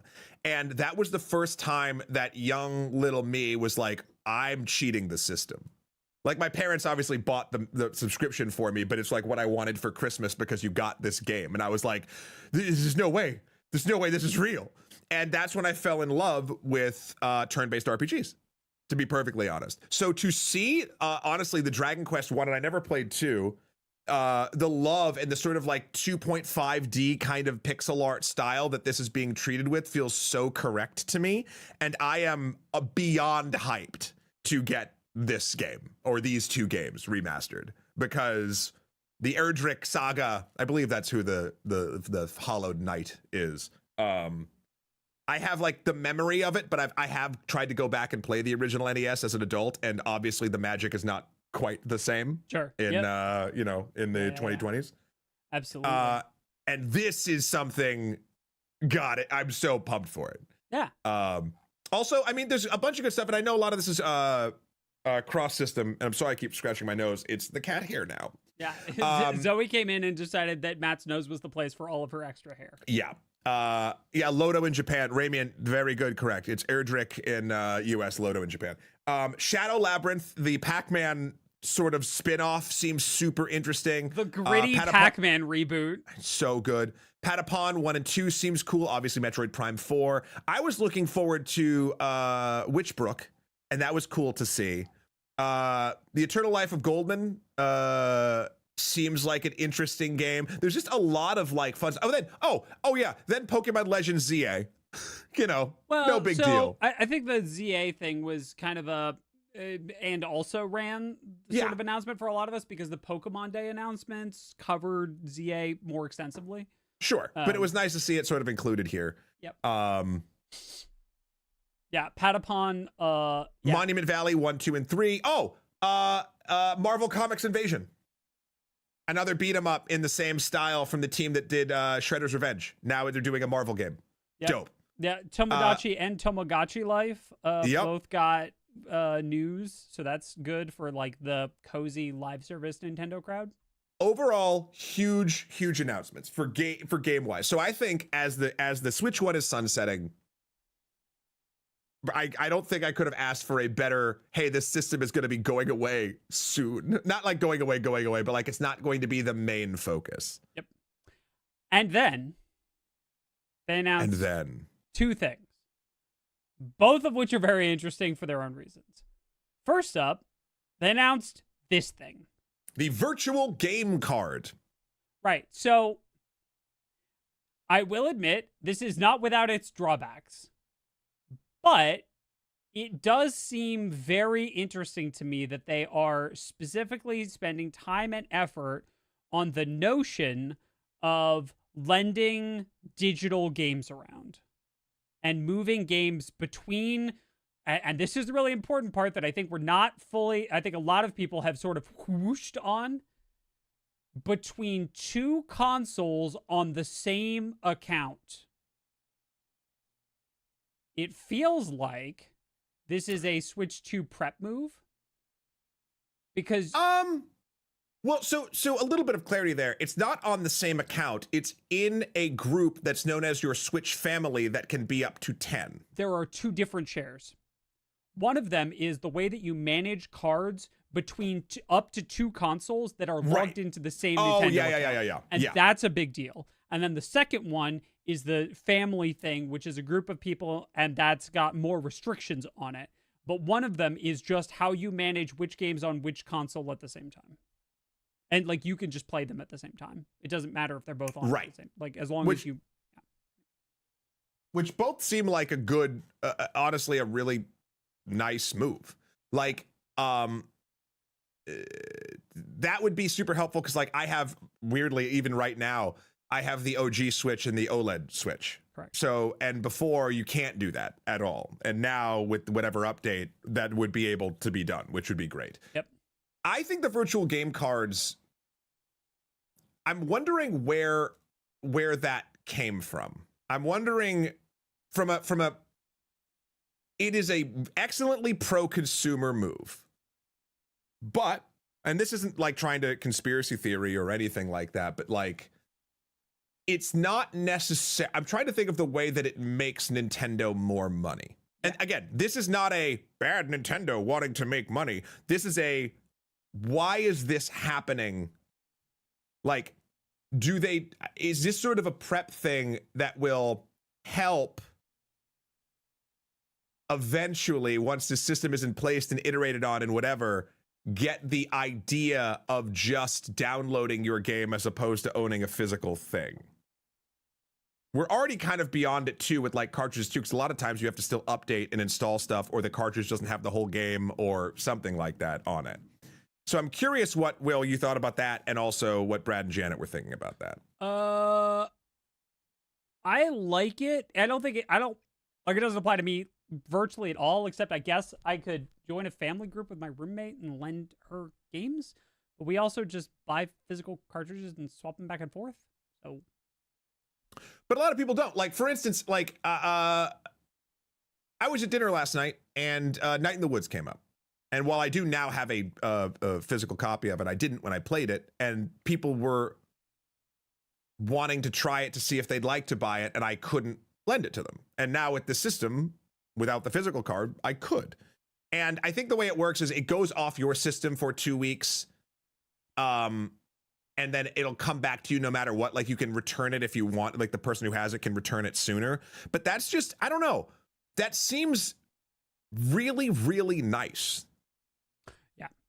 But I'm curious what we like, if there's, other than the goodwill thing that Sparbor sort of said before. Yeah, I agree. I think I think the lending thing is mostly aimed at families. I think there is definitely a use case, right? But yeah, to me, it really feels like it's aimed at families with, like, you know, 2 kids, right? So like, parents have a Switch, maybe 2 Switches, kids have Switches, lend them all out, do the thing, right? And if you have that, yeah, like if you can build out an ecosystem where everyone in the family has their own Switch and you can swap games throughout them, you're going to sell more hardware. Like, that also could be the play. Yes, absolutely. And then you'll buy more digital games because people will buy a game and then lend it multiple times, right? Rather than not buy it in the first place. Sorry, drop something. I dropped my coin. It's gone now. It's gone forever. Okay. Yeah, I don't know. I really liked this. I'm glad to see it being done. Yeah. And then the second thing that got announced was even weirder than this, because it's a phone app. So Nintendo announced a phone app that's a specific Nintendo-centered news platform you log into with your Switch account, your Switch Online account, and that's how you get your Nintendo news every day. Every day. It's not really every day, but like every day. And the first announcement that they made was that there's good, like it was a digital app exclusive first announcement, was that there is a live action Zelda coming in 2027. Huh. So hey, I mean, look, if Nintendo wants to control their narrative, correct. All this is going to do is every news outlet that we normally talk to or talk about is it's almost like this is the pulpit, yep. Right? Like this is the thing where if Nintendo has an announcement, this is where they're gonna do it. Yeah. How serious is Helio? Yeah. How serious is the Telltale part? They did not announce that. It's just that's been and again, I don't even think it would work now. I think when he was younger, you could make him look like Link. That was just a little funsies I was having. Well, excuse me, princess. I mean, I could see Tom Holland saying that. Yeah. I think this is a very interesting idea. I think also, while many consumers might not find it to be the most important, I will tell you that all the game journalists immediately downloaded it, because now we get the full press release from Nintendo in a centralized place and we don't need to go anywhere else for it. And that's a big deal. Right? Especially, and I cannot stress this enough, because this way they are going to be even more encouraged to have their own language parity, because for a Japanese company, when Nintendo proper, not Nintendo of America, Nintendo proper makes a press release, they'll have the translated version immediately at the same time on the app, which has not always historically been the case for Japanese companies. And sometimes we have to wait for translations, and sometimes there are big problems because people mistranslate things. So that part, I think, is also a hidden benefit that people may not consider, but is really big for game journalism. Yeah. I don't know. I think it's someone in chat did say this is a very, a lieutenant. Well, Sparkling, I misclicked here, but that is also very true. That is also they just don't want to deal with it. Yeah. Live action, it keeps sliding up. Everyone's talking so much. This is a very Japanese market idea. I think that's very true. But also, I think it's to your point, even the translation of the articles is super helpful, and now it won't have that delay. So cool. Yep, absolutely agree. All right, and then looking ahead. Yes, let's look ahead. So this is 3 days from now, 2 days from now, Wednesday from now. Wednesday, my dudes.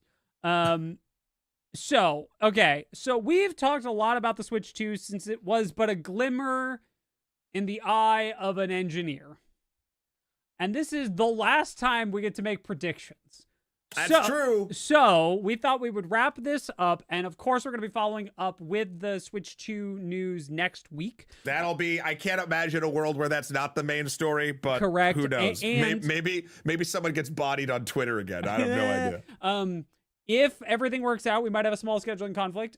Jeff and I are currently planning to look through the announcement on stream for Design Club on Thursday, and that's already posted as a stream in YouTube, so you can go and get notifications when that goes live as well. But that is the current plan. So this is our last chance to offer predictions, which means it's also our last chance to bring this out, which I just not one of my favorite Photoshops I've ever done. Okay. Yeah, Will, Brad, Janet, Rocky, you can message us on Blue Sky. What do we all think? There's already been some predictions in the chat here. Let's see. Here we go. Doot. Manifesting literally anything with Star Fox. And Fire Emblem 4. Fire Emblem 4. Would be lovely. Yeah, I also think that there's a bunch of there's sort of two general categories of predictions. I went through like 12 P words. I'm real tired, y'all. Yeah. First is the system itself, and second off is the games that are going to launch with the system, right? So I think a Star Fox remake would be great. I think a Fire Emblem remake would be great. I think we're going to see a lot of first-party franchises get sequels or remakes for it, right? Mario Kart 9, A new Yeah, Mario Kart's definitely going to be in it. Right. There's no question. A new 3D Mario. The last really, really well-reviewed game that Nintendo did was Odyssey. So something in that style, but probably not the same gimmick. I don't think we get a Zelda game. No. Nope. Unless it's the upgraded port, not of Tears, but of Breath. Because that's one of the things. It might be both, to be perfectly honest.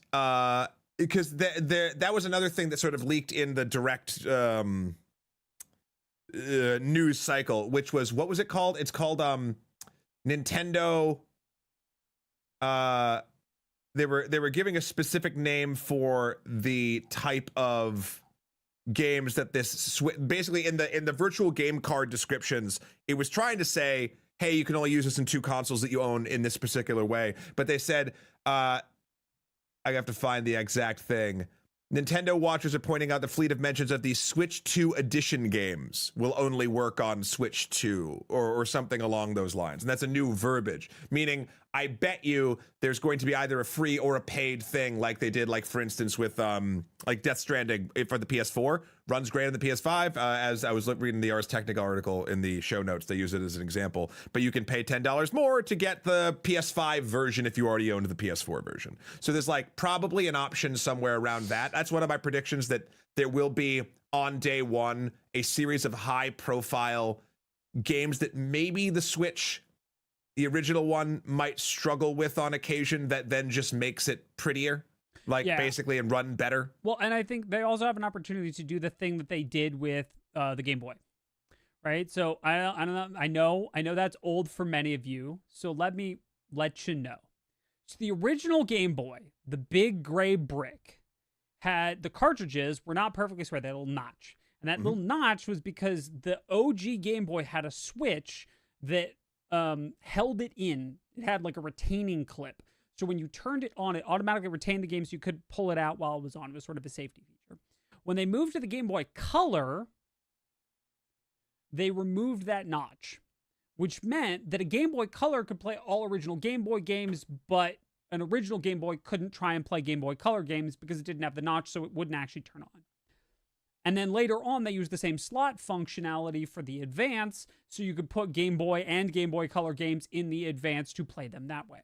There is some amount of thought that there will be a similar functionality here, that Switch 2 edition games are only available on the Switch 2, but that we might get full backwards compatibility for Switch 1, which seems likely. Yeah. I would say probable even, that's the direction they're going to go and what I'm hopeful for. Like, the DS and the 3DS did the same thing. Yeah. And I'm curious, like, if there's going to be something that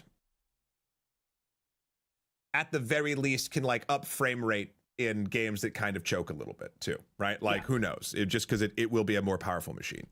I'm hopeful that there's a, like, I think that's what they're going to focus, especially like that's another reason why I don't think there's going to be a new Zelda game, because they can just do increased draw distance, frame rate, whatever they want to do with Breath and Tears, and call it a day. Like, you know. So I think that's a big part of it. I also am predicting, I'm also predicting day one, because of some of the things that we've learned in the because of some of the things that we learned in that sharing demo about the virtual cartridges. I am predicting that you're gonna have immediate day one setup where you boot it up, bring it in proximity to a Switch 1, confirm link your Nintendo account, and it's set up like your Switch 1 with all the games, save data, everything. I'm predicting a fast setup to help make it as seamless as possible to bring as many people from the pandemic era Switch 1 Animal Crossing fandom group into the Switch 2. And that group of people, for many of them, the Switch 1 was their first console. God, I hope there's a better way to move your islands and all of your Animal Crossing stuff to a new console than there was before with its separate app. Yep. Ooh, Social brings up a good question. Do we even know this officially yet? They haven't said. My guess, because here's the question. What does a current Switch run right now? I haven't looked at that in a second. A current edition Nintendo Switch is $300 US. The OLED is $340. My guess this will be 400. 400 is the current price for the special edition Tears of the Kingdom OLED Switch. Yeah, I bet you the Switch 2 will be 400, and I bet you'll see a drop in price of the OG Switch by $50 per edition, is kind of my guess. That's my thought. I am a little sad. Although we don't know the full tech specs yet, do we not? Like, I'm guessing that the Switch 2 will not be an OLED screen, which does make me a little bit sad. But I think we are sadly in a time in consoles where they, I think, might be leaving things on the table to do a versioning system of whatever thing so they can sell more hardware. And look, that's fine. It's a little bit of a bummer. But it seems like that's the move. So I imagine something like an OLED screen or a larger thing or this, that, and the other thing will be held as a minor upgrade if you want it mid-cycle. Yep. There is also a return of a feature long thought lost to the ages. The new Joy-Con, the right one specifically, has a C button. No one knows what it does, but there's a button labeled C on the Joy-Con. Put your best guesses in chat. I'm trying to think. Also, I'm guessing, at least from the renderings that we've seen, the IR stuff is gone. Yes. I mean, that wasn't widely used anyway. I know, which does stink because there are a lot of applications that I think it would work really well for. Yep, I agree. Obviously, we showed a thing up on screen before. The controllers, the Joy-Cons being used as mice is something that is widely anticipated based on the sliding around in that rendering. Again, I've been saying how cool that would be for like RTSs and a couple other fun things. I think it turns on cursor mode. I think C is for cursor. It's either C is. There is an additional capture button, chat. The share button that exists on the current Switch, the little circle button, also still exists. This is not an updated version of that. C is to contact your local representatives. I think Nintendo really gonna go hard on that. Yep. Yeah. So that, I don't know. I'm trying to think if there's anything. Well, and I will do this. I'll say this because I have less of a race in here than Will does. I think Silksong will be a launch title on the Switch too. I think it's incredibly likely. I think based on the things that we talked about at the beginning of the show, and if there's an actual world where the timelines, especially when the rumor is that they rebuilt it after the whole why am I blanking on the company, Unity. The engine company, Unity stuff, that like to cover some of that cost or whatever, Nintendo could have swept in like in a way to like help with that, or at the very least, that is the way you kick open the door to the indie scene on the new console. Yep, that's just it. Mm-hmm. And so I think there's a high likelihood that Silksong will be on that. C is for Silksong. Love it.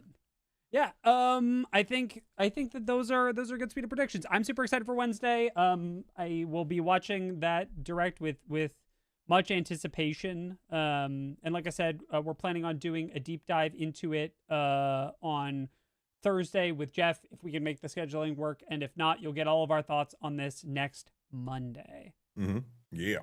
Which brings us to a sweet story, which I thought I'm quite interested in. Regarding an old favorite of ours, which is now weirdly an old favorite, despite the fact that it still feels fresh and new. Elden Ring. Mod time, baby. Yeah. Elden Ring is getting an overhaul mod. Like a full, it actually already has it. They just released their new version of it. Yeah, it's the most recent version of the Convergence, which is apparently if you've Eldened all of the rings so hard that there are no more rings to Eld, you can get a whole new campaign, world, bosses, everything out of Elden Ring the Convergence, which has a brand new version. I love this bit. I love this tradition. I love the I don't even want to play Baldur's Gate 3 or Skyrim, but I love that there are modders who are just like, yeah, so I liked your game engine, but I didn't like anything else. So I took your game apart and I put my own story with my own characters, my own everything, and I made my own models and I did this thing, and here it is. It's a free mod for this game. I love that. This mod specifically basically has 27 different classes with their own starting positions, and yes, one is in Caelid, as PC Gamer is telling us. That basically is like I don't think there's like a ton of like new assets per se, with the exception of some Bloodborne weapons. I think they threw in there, like switch weapons, but it just seems like a really fun way to remix a game that people have played a lot of. I just think it's cool, and I'm looking forward to checking it out eventually, again, with all of the free time that we all have. Just seems like a very fun thing. Also, different the most, what was it? The part that impresses the PC Gamer writer the most is that the boss fights now have all their own music along with main menu themes, so you can have like new orchestral things going on while that's happening. Yeah, I don't know. I think it's very, very fun. I love the modding community, and I think anything to keep the Elden Ring going. And again, this might keep people sated before the night rain comes. Absolutely. All right, and that concludes our news stories. We do have a couple of questions from last week, or comments that we called out and we wanted to respond to. So as a reminder, if you're watching this on YouTube, please leave us a comment and question, and we will get to it the next week. However, if you are watching this on Nebula and or Twitch, you can talk to us on Twitch. Will's over there all the time. But if you're watching on Nebula, please blue sky us. We are right here. If you have any questions about the topics of the show, or things you want us to cover, or things you thought we missed, or if you just want to say a nice thing and you like Will's hair and you didn't mind that Zoe got cat dander all up in my nostrils. Yeah. Seems good. Also, if you're on YouTube, I am now obligated to remind you to smash that like button. And don't do it. And subscribe if you have not. You know what? Before we get to questions, here's something that if you are interested in, and if you've gotten to this if you've gotten to this point in the show, in this live stream, I wonder if you might be interested. There are channel-specific things about notifications on YouTube, and we can see how many people have the ratio on all of our channels, and every channel can see this, of how many subscribers have two different switches checked. And there's one that says, oh, I'd like to be notified when a new video or a new live stream goes live on a YouTube channel. But there's another one that a lot of people, I think, don't know that is actually on or off, and it is the global switch. So on not just our channels, but any of your channels that you've been like, I'd like to be notified on a thing, there is a chance that deep in your settings, there is a do not notify me at all, and therefore you are not getting notifications for things that you have opted into. I will just say, if you are interested in notifications from here or any other channel you subscribe to, double check that, because I think we saw, and this is apocryphal because this was like a month ago and my brain is a bag of cats. We saw on credits, I think it was something along the lines of like, out of the percentage of people that have us as please send us notifications, a whopping something like 47% or something didn't have the overall notifications on. So it's not serving. So just double check that if you are interested. If not, keep it the same way as is. But that's just something that I felt like this would be a good time to bring that up. Excellent. All right, yeah. So on the topic of Minecraft 2, which Mojang said they're not going to do. We had a very well thought out response from Skirak Zalis, who says, as someone who used to play Minecraft a lot and completely stopped doing survival, I feel mixed about there not being a successor. On one hand, the free updates are an amazing deal, and Minecraft 2 could easily be ruined by aggressive monetization. However, Minecraft, especially on Java, feels incredibly outdated in ways that likely aren't possible to fix in this game. The inventory system needs a major overhaul. The game lacks deeper mechanics that give buildings more purpose. There's too many chunk-reliant mechanics and weird things going on with Redstone. Not even necessarily about QC. And just how clunky and basic the game feels in so many aspects. Again, the support the game has gotten in its lifespan is amazing and beyond anything they could ever have asked for those $20 15 years ago. But it still feels very much like a 15-year-old game. I agree. And I will say, in my opinion, that is the point. For that for feels correct. Mojang and Microsoft, this is not about producing a game that innovates. It is about a game that expands, right? It does more mobs. It does slightly more features. It does more biomes, but it doesn't break anything. It doesn't break a mold. It's not ever going to. That's what mods are for. Mods like, I've been looking at Craft to Exile 2. Do you like ARPGs? Do you like Minecraft? Do you want an entire multi-act campaign ARPG with weird interdimensional boss fights and 8 classes and professions and everything in Minecraft? Someone made that. That's, I think, their point, right? Is that they get people in with the vanilla stuff, just gently sprinkled in, and particularly with Java, they stay for the mods. I think it's a mod loader more than a game at this point, at least in my opinion.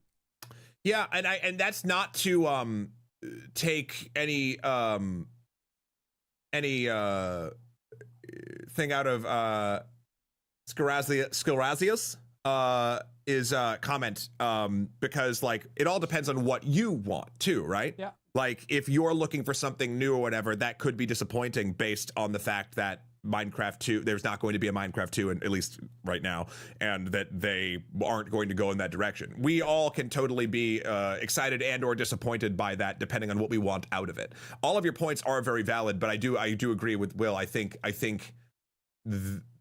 weirdly, I think Microsoft would probably agree with them as well and say, "Yep, that's the plan." But yeah, interesting points. And maybe, and look, we don't actually know. The overall, I saw this is amazing, Medusa, very good job. We don't know the overall ramifications of this tact, right?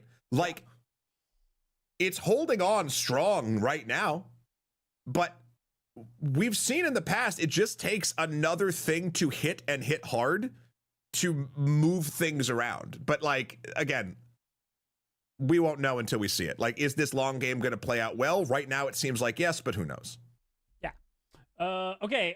We've got some comments from people who have shown up here in chat today. So, congrats. You made the list. Sparkling Spite says, tossing my hat into the ring. Leave out the pre-roll, keep the pre-show and post-show. And what we are talking about is show structure. Correct. We did that today. Note taken. And we're, like we said before, we're doing a little bit of science with that and trying to figure out what's good and what's bad. I think the pre-show, and I think Will might agree with me, the pre-show has the same function as a countdown. It gives people time to roll in and not be greeted by a countdown with just numbers ticking down and some fun music. It's like actually engaging with us if you'd like to. So I'm curious to see how that functions this week as well. Yeah, we're trying to do some testing. And then a lot of Finished Project says, I know we're attached to WotC, but it is time to move on to other games like Blades of the Dark, Savage Worlds, Pathfinder, 2E, and other non-D&D TTRPGs in response to talking about the virtual tabletop. And I think, I want to be clear, we both love other TTRPGs. Sure. When we're talking about these things, it is because for better or worse, at least in my opinion, D&D is the elephant in the room. D&D is virtuous because of its ubiquity. D&D is Kleenex. D&D is Band-Aids. D&D is Nintendo. Like it is D&D is Coca-Cola. There are other versions of all of these things, but if you talk to someone outside of the space, they would know what D&D is before I said tabletop RPG. They would, like, it's just, that's what it is. There are so many other wonderful tabletop RPGs that we could play and talk about. The interesting thing there is, well, it's twofold. One, the community engagement and what you actually sort of get out of those conversations tends to be much smaller, which is not to say we shouldn't talk about it. We absolutely should. In fact, I would love to figure out, again, I've talked about Lancer a bunch. I want to figure out a way to do some sort of Lancer content, maybe over on Twitch or something like that. I think it would be fun with CompCon, etc. It's just complicated. But the other thing that I will say, and the reason why I like talking about D&D and WotC is because even though I don't like the direction that D&D, some of it has taken, and even though I think Hasbro needs to have a stern talking to,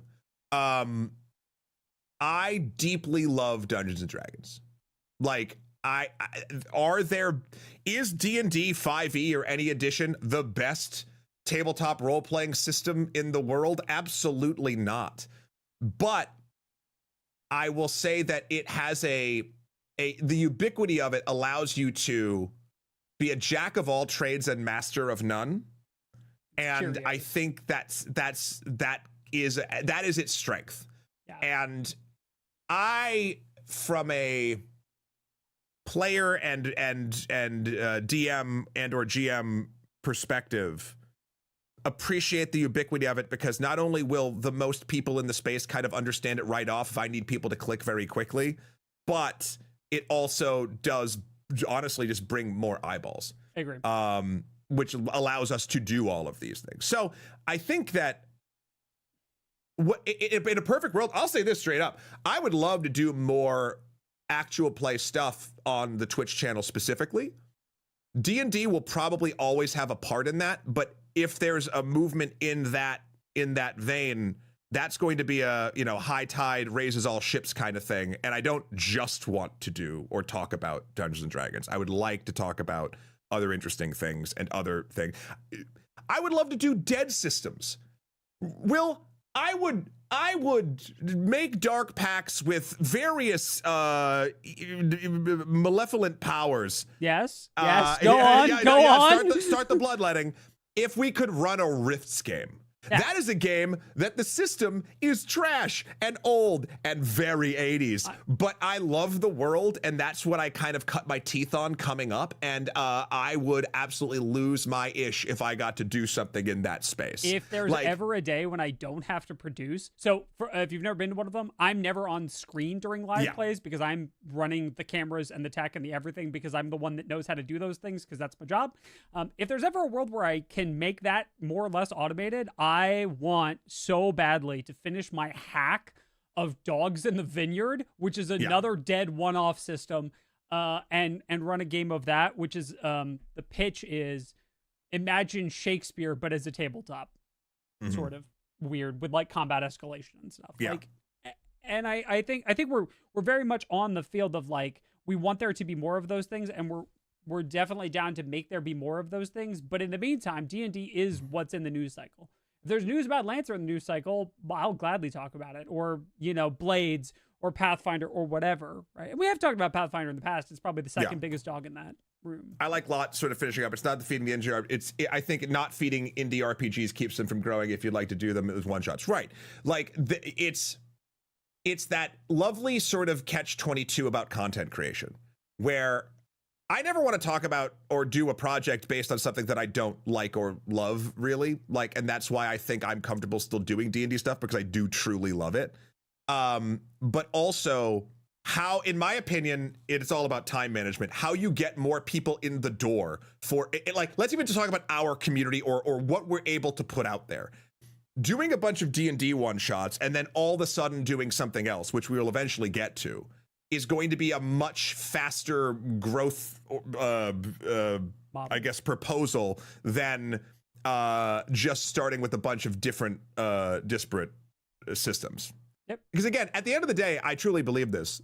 Actual plays, despite the fact we like various systems, they're not about the systems. They're about watching people play characters and going through the story and whatnot. Or let me rephrase, the ones that I engage with and am interested in. I know there are also very technical actual plays out there that people enjoy. I come for the story and the characters and the wacky antics, and you can do that with a lot of systems. So anyway, that's sort of our treatise. Thank you for writing in the question. Yeah, and if you have comments, questions, concerns about the things that we talked about today, you can hit us up on Blue Sky, or you can leave them in the comments, and we'll talk about them next week after we get done talking about Switch 2. Unfortunately, we are out of time because Matt has a meeting that starts now. I'll push it slightly, but we can wrap up the show. Yeah, which means that I think all that remains to us for today is for Matt to lead us in a sign-off. A sign-off that we do every week that is sort of a community building exercise, right? It's always the same sign-off. We do it together. It's sort of a big, and then we go out and face the week in tech sort of moment. So yeah, Matt, because we want the community to be able to do the same sign off and feel like we're all saying goodbye to everyone in a similar fashion that we absolutely know and that never has any technical difficulties. In fact, Will, that's why for this sign off every time we do put it into hardcore mode. Right? Because we will never lose it. Nothing bad will ever happen. That's right. Definitely nothing bad will.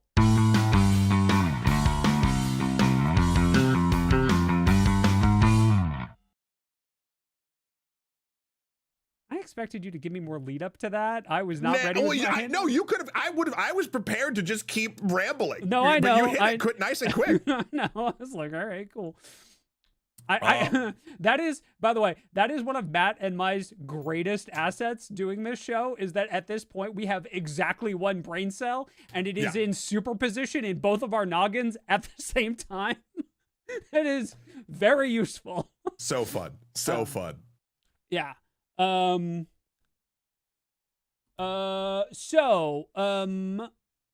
everybody for coming. What are you doing now?